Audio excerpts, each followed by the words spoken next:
जो इसका latest update है वो मशीन लर्निंग तक पहुंच गया। अभी हम पढ़ते हैं ना machine learning and deep learning.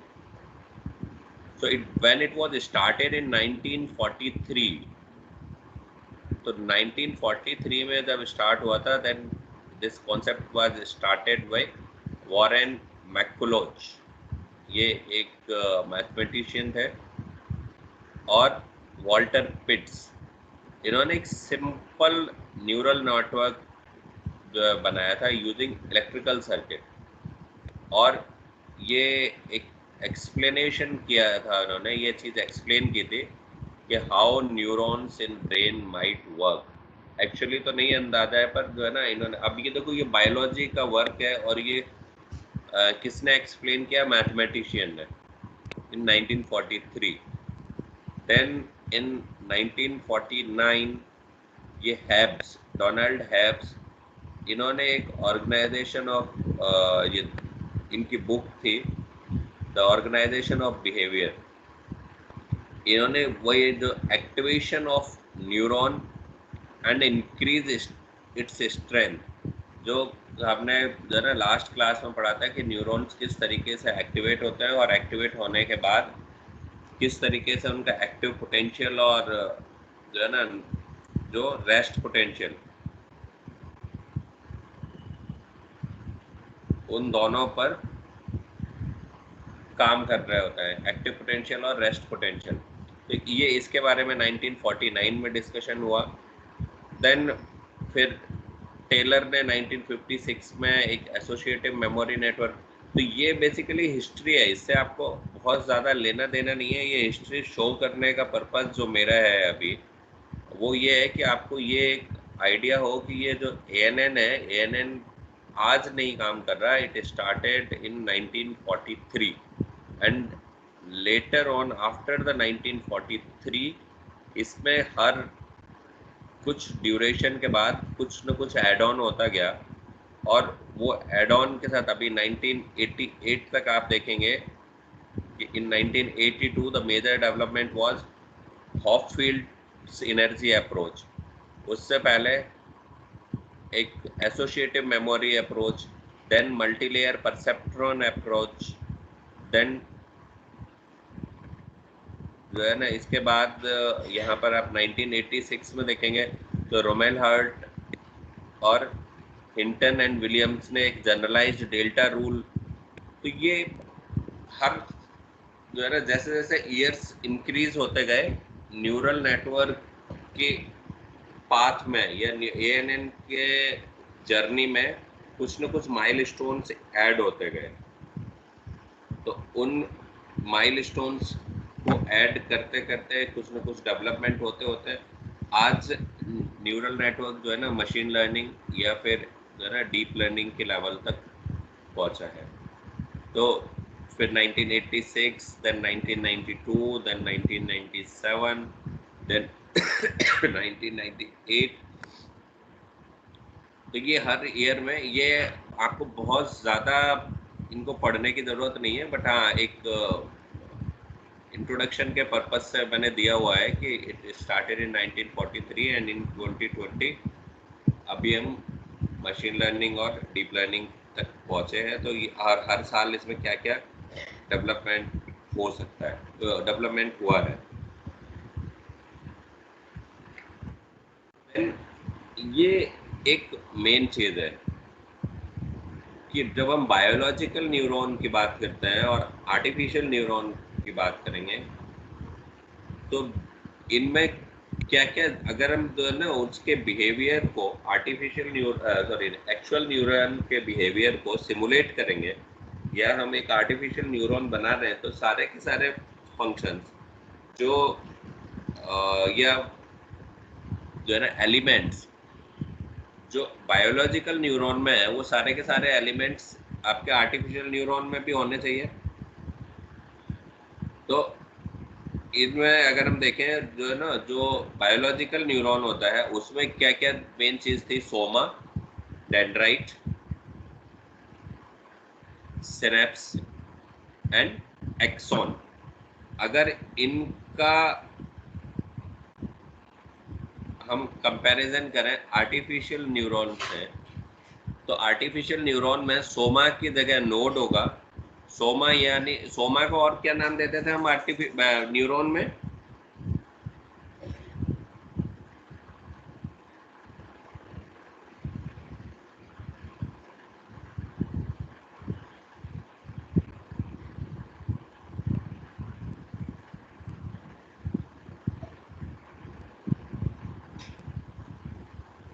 बताइए।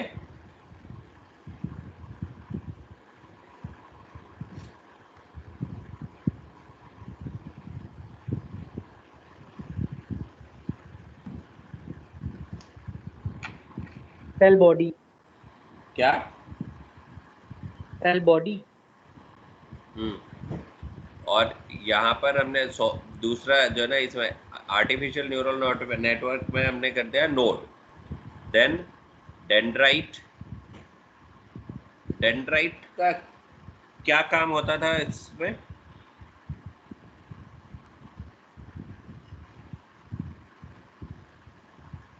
अलीजा। सर एक सेल से एक्सॉन में भेजना। अलीजा, मैसेज सिग्नल रिसीव करना। रिसीव करने का।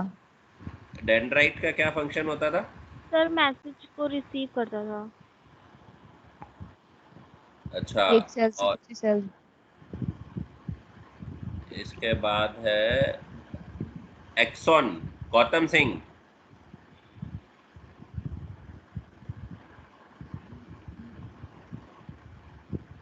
आउटपुट। Transfer signals. ट्रांसफर करता था सिग्नल्स को। गौतम सिंह से पूछ रहा हूँ रिमूव। ऐसे एक्चुअली डमी लोग मुझे नहीं चाहिए क्लास में बिल्कुल भी। आदर्श, आपने फिर से गेस्ट के तरीके से ज्वाइन किया है, क्या इशू है? सर आउटलुक वाला मैसेज नहीं आया था, मेल नहीं आया था, तो पासवर्ड ना मैं लॉगिन कर पा रहा हूँ ना पासवर्ड चेंज कर पा रहा हूँ। अभी तक नहीं आया है? ना सर मैं सपोर्ट में मैं मैसेज मेल भी किया था, तो वहाँ से कुछ रिप्लाई भी नहीं आया। एक बार और कर दो, ठीक है? सर मैं दो बार कर चुका हूँ, रिप्लाई नहीं आ रहा। पर्सनल मेल आईडी से करना। ठीक है सर। किससे कर रहे थे तुम मेल अभी तक? College mail ID. बेटा कॉलेज मेल आईडी जब काम ही नहीं कर रही तो मेल जाएगी कहाँ से? मैं सोचा सर मैं पर्सनल से भी किया हूँ एक बार, 2 बार वो मेल आईडी ऑफिशियल से भी किया हूँ। पर्सनल से करो और उसमें ऑफिशियल की डिटेल दो। ओके ठीक है? Okay sir.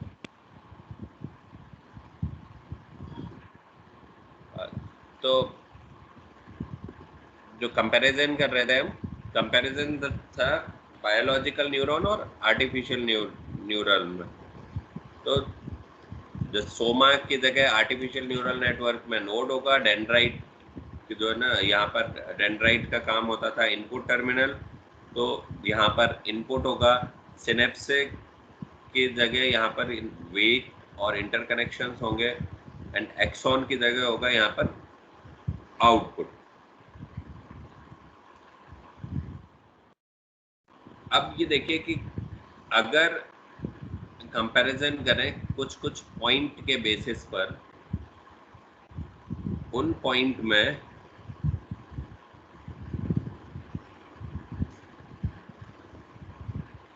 बायोलॉजिकल न्यूरॉन और आर्टिफिशियल न्यूरॉन, इन दोनों में आप डिफरेंस देखोगे तो प्रोसेसिंग की अगर हम बात करें बायोलॉजिकल न्यूरॉन की, तो ये पैरेलल होगी but superior then artificial neural network, क्योंकि ये तो हमने आर्टिफिशियली बनाया नहीं है ना। ये तो जो आपके ब्रेन का जो कैलकुलेशन है वो ऑब्वियस है कि इससे फास्टर है। और ANN है जो इसकी भी प्रोसेस है, that is parallel but inferior then biological neuron. Then size की बात करें तो जो आर्टिफिशियल न्यूरल नेटवर्क है उसका साइज छोटा होगा compare to biological neural network.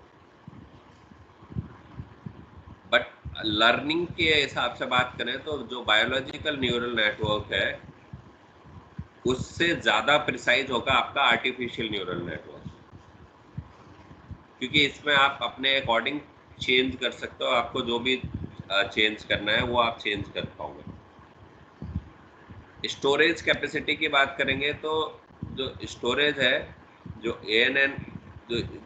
ANN store करता है, it stores information in continuous memory locations, जबकि बायोलॉजिकल न्यूरल नेटवर्क है वो स्टोर करता है इंफॉर्मेशन इन सिनेप्स है।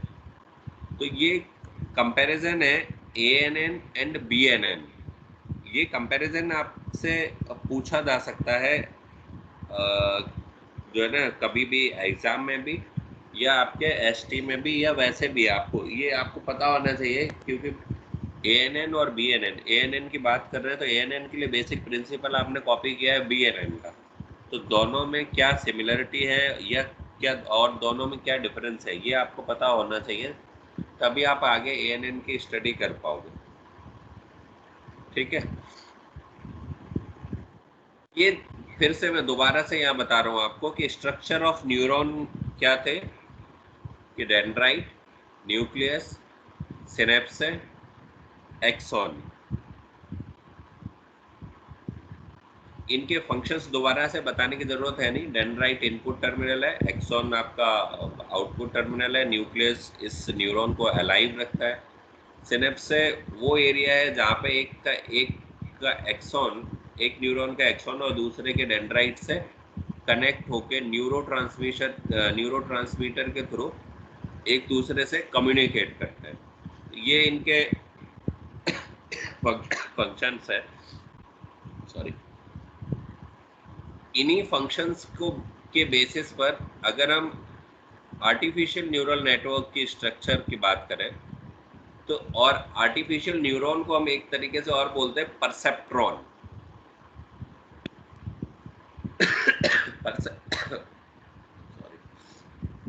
आर्टिफिशियल न्यूरल नेटवर्क में जो न्यूरॉन है, जो बायोलॉजिकल न्यूरॉन है, उसी को हम किससे रिप्लेस कर रहे हैं, एक आर्टिफिशियल न्यूरॉन से। This artificial neuron is also known as perceptron. अब इसका ये मॉडल आपको देख के कुछ समझ में आ रहा है इसमें?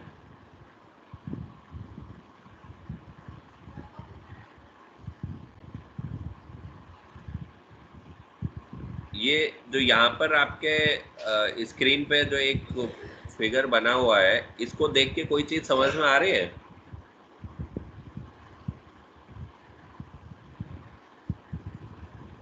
No sir. वो जो न्यूरॉन की जो स्ट्रक्चर थी उसमें और इसमें कोई सिमिलरिटी दिख रही है? कोई चीज ऐसा लग रहा हो जो उसमें होता था वही इसमें हो रहा हो? इनपुट से आउटपुट मिल रहा है। Input sir n number of inputs. n number of inputs और कोई?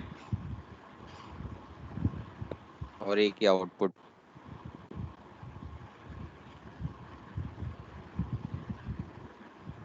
एक output, n number of inputs और एक आउटपुट। तो जैसे अगर हम यहाँ पर देखें आपके एक्चुअल जो न्यूरॉन है या बायोलॉजिकल न्यूरॉन है, बायोलॉजिकल न्यूरॉन में क्या होता था? इनपुट टर्मिनल क्या होता था? एक्सॉन या डेंड्राइट? डेंड्राइट। डेंड्राइट। और एक्सॉन क्या होता था? Output terminal. तो अगर हम इसमें देखें तो ये जो टर्मिनल है, ये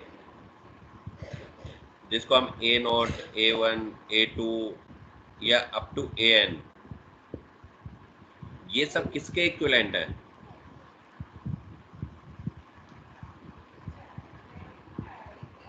FC।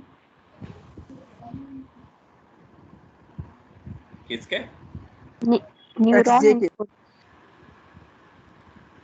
दोबारा से बताइए। डेंड्राइट्स के। हाँ, डेंड्राइट्स के इक्विवेलेंट है, ठीक है। जैसे आपके बायोलॉजिकल न्यूरॉन में डिफरेंट डेंड्राइट टर्मिनल्स होते हैं, ऐसे ही यहाँ पर आपके पास डिफरेंट इनपुट्स होंगे। फिर इसके बाद क्या होता था, डेंड्राइट से जो इनपुट रिसीव होता था उसमें वो इनपुट या तो आपका इंक्रीज होता था या फिर डिक्रीज करते थे।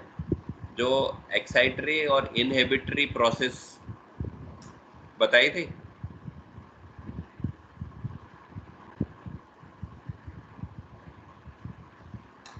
याद आ रहा है नहीं आ रहा?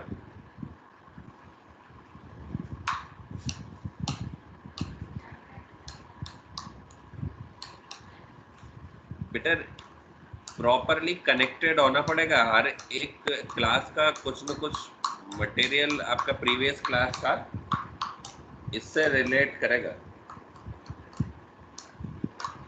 तो एक्साइटरी और इनहिबिटरी प्रोसेस बताई थी।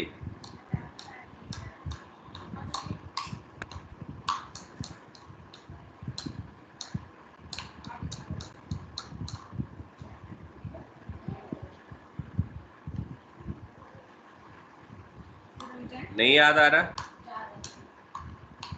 No sir. एक बार रिकॉल कर दो। जब एक बार वो प्रोसेस बताई थी जिसमें पल्सेस ऊपर नीचे हो रही थी विद रेफरेंस टू दैट, वो मोर पॉजिटिव या मोर नेगेटिव होने वाली प्रोसेस बताई थी। हाँ सर। तो उसमें एक एक्साइटरी फिनोमेना हो रहा था और एक इनहिबिटरी, यानी या तो वो सिग्नल को मोर स्ट्रेंथ प्रोवाइड करता था या फिर उसे डाउन करता था।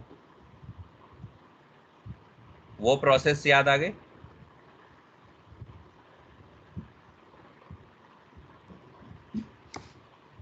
नहीं याद आ रही?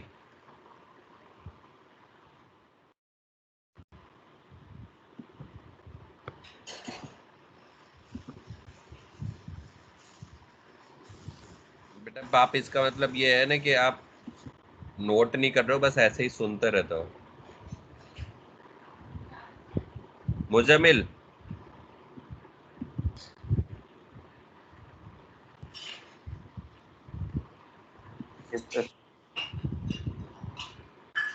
ये याद आया फिगर? ये थ्रेशोल्ड से ऊपर वाला ना सर, ये। हाँ, यहाँ पर आप देखोगे हाँ। कि या तो एक्साइटेशन होगा, हम्म, अगर या एक्साइटेशन हो रहा है तो प्रिवेंशन होगा। इसका मैग्नीट्यूड इंक्रीज कर रहा है, हम्म, और अगर इनहिबिशन हो रहा है तो इसका मैग्नीट्यूड क्या हो रहा है, डिक्रीज हो रहा है। डिक्रीज डिक्रीज कर। कर रहे हैं। तो यानी जब भी कोई इनपुट आ रहा है तो उसका इनपुट की जो वैल्यू है या तो वो इंक्रीज हो रही है या डिक्रीज हो रही है।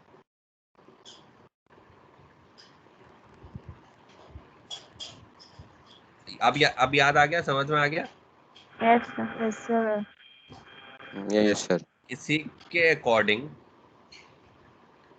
जो भी इनपुट आएंगे, A0, A1, A2 और AN, इन सारे इनपुट में आपको एक वेट का मल्टीप्लाई करना पड़ेगा हर एक इनपुट के साथ। तो A0 के साथ जो वेट है वो WJ0,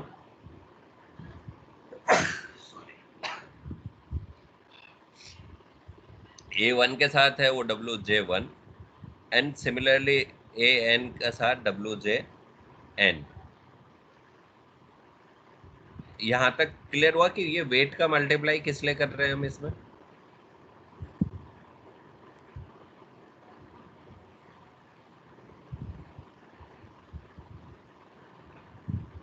पुनीत, इंटरकनेक्शन के लिए।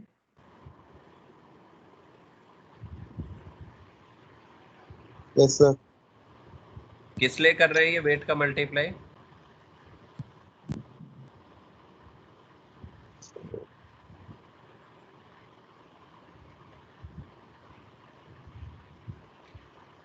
जैसे बायोलॉजिकल न्यूरॉन में जो भी सिग्नल आता है उस सिग्नल का मैग्नीट्यूड या तो इंक्रीज होता है या डिक्रीज होता है। सिमिलरली अगर हमें आर्टिफिशियल न्यूरॉन बनाना है तो उसमें भी जो इनपुट आएगा उसका मैग्नीट्यूड या तो आप इंक्रीज करोगे या डिक्रीज करोगे।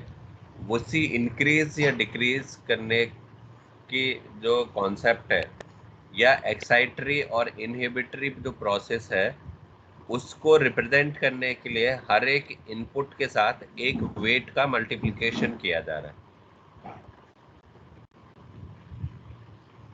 अब क्लियर हुआ? Yes, sir. क्योंकि जब हम सिमुलेट करेंगे या उसको इससे कंपेयर कर रहे हैं तो आपको जो भी प्रोसेस वहां पर होती है बीएनएन में या बायोलॉजिकल न्यूरॉन में, वो सारे के सारे आपको इसमें जो है ना इनकॉर्पोरेट करनी पड़ेगी, नहीं तो फिर आप उसे नहीं कह पाओगे कि आपका ये जो एग्जैक्ट वर्जन है या एग्जैक्ट कॉपी किया है आपने। ठीक है, सो अब इसको अगर हम और आगे प्रोसेस करें तो each neuron has a threshold value and each neuron has weighted input from other neurons, and the input signal form a weighted sum. If the activation level exceeds the threshold, the neuron fires. ये जो 4 point लिखे हैं, इन 4 point को explain कर सकता है कोई?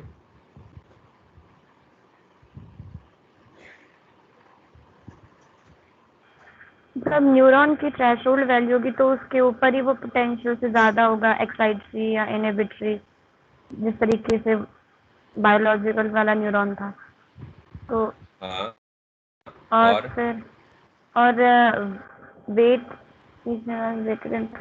Wait का मल्टीप्लाई करते हैं बिकॉज वो तभी तो वैरी करेगा। मतलब जैसा आपने बोला था कि हर किसी का अपना अपना अलग अलग होगा।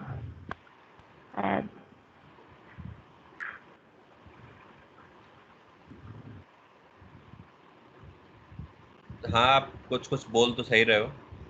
जैसा हर एक न्यूरॉन का,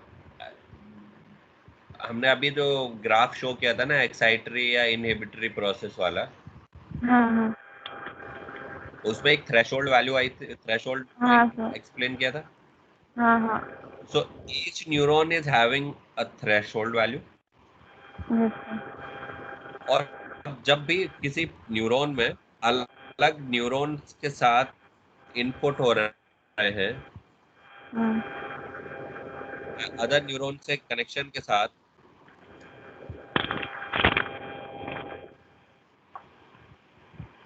इनपुट किया, तो वो जो इनपुट है जो जैसे y1 है, y2 है, y3 है, इनके साथ एक एक वेट का मल्टीप्लाई हुआ, yes sir, और वेट का मल्टीप्लाई होने के बाद में क्या हुआ, एक सिग्नल बनेगा, और जो सबका उस सम कर सिग्नल, देगा।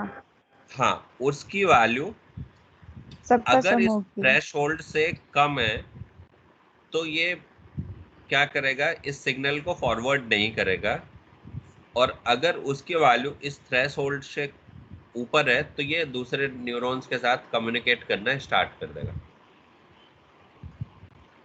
ओके एक एग्जाम्पल से अगर इसको समझो कि सपोज कीजिए कि मैंने ये यूनिट स्टेप फंक्शन ले लिया यानी 1,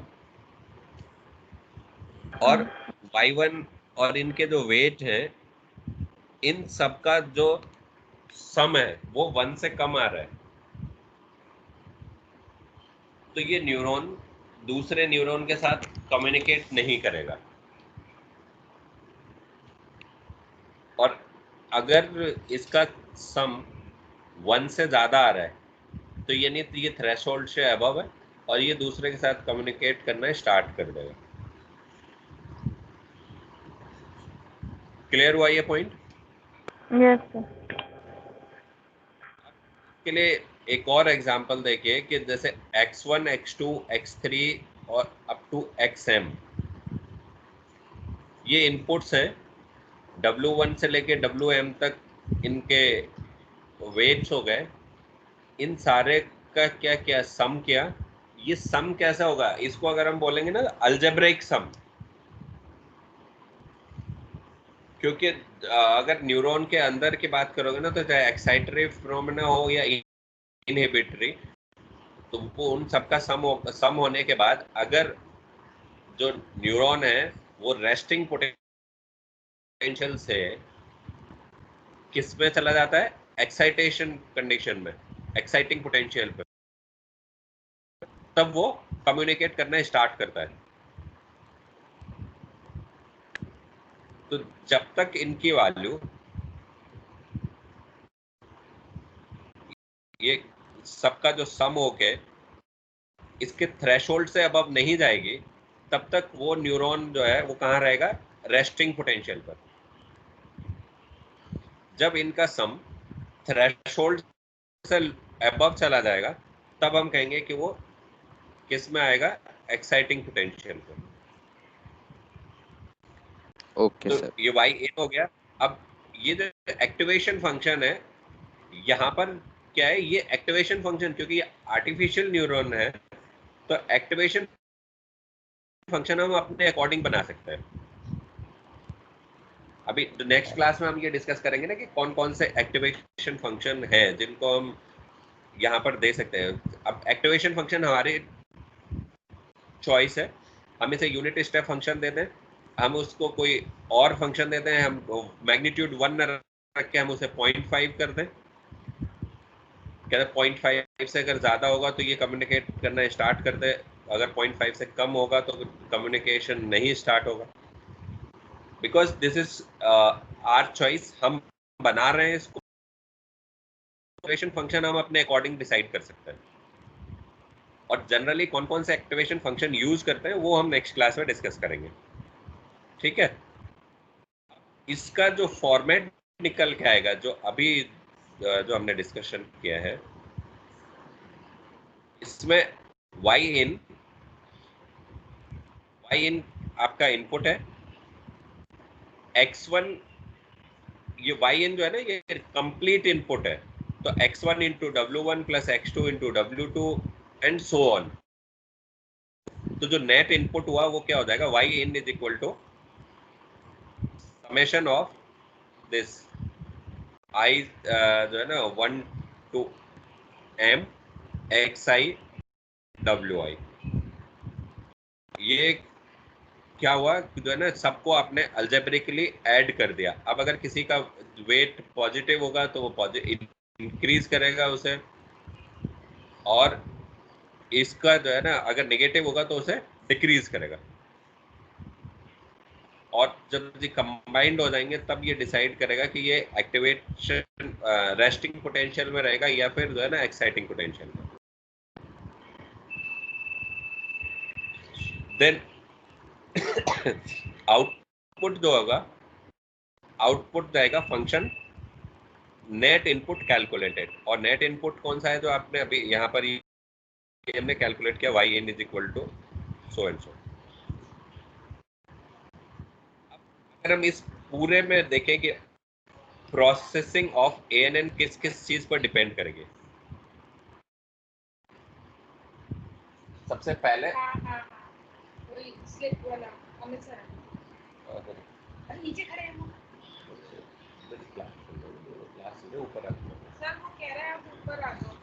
processing of ANN will depend, सबसे पहली चीज है नेटवर्क टोपोलॉजी, कि वो नेटवर्क किस तरीके से एक दूसरे से कनेक्टेड है। दूसरा किस पर डिपेंड करेगा, एडजस्टमेंट ऑफ वेट्स, वेट को आप किस तरीके से एडजस्ट कर रहे हो, पॉजिटिव है नेगेटिव है। अगर पॉजिटिव होगा तो वो एक्साइटेशन करेगा, नेगेटिव होगा तो वो इनहिबिशन करेगा। अकॉर्डिंगली उसका जो नेट आउटपुट है वो वैरी कर जाएगा।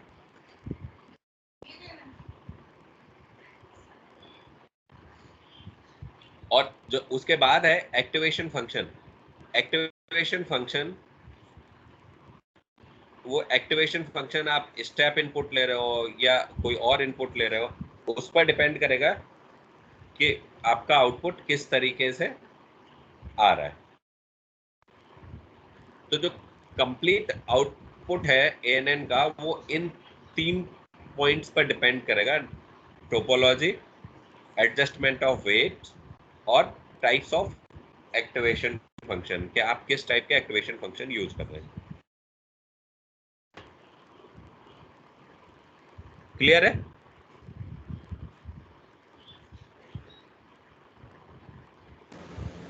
एक बार रिपीट कर दो सर, मेरा एकदम नेट चला गया था।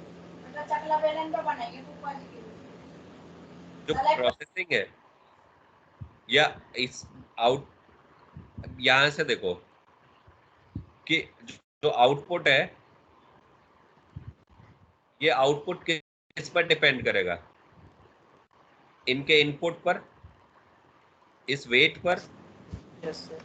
और इस एक्टिवेशन फंक्शन पर। ना खुली हुई है, चल रहा है पर कभी तो पता रहा है ना, तो मार किसी का डाल दोनों दिक्कत है। ठीक है, पंडित माइक ऑफ कर ले। इन इन पॉइंट्स पर डिपेंड करेगा। Yes sir. तो अब जो नेक्स्ट क्लास होगी उसमें हम पढ़ेंगे कि ये एक्टिवेशन फंक्शन कौन कौन से होते हैं, उनके टाइप्स ऑफ एक्टिवेशन फंक्शन की बात करेंगे।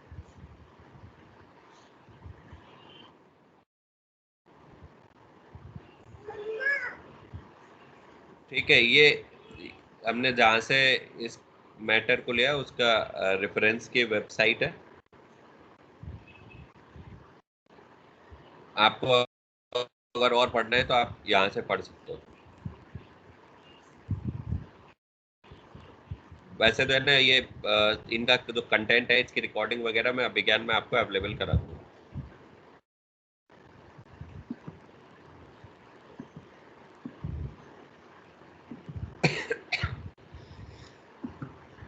आपके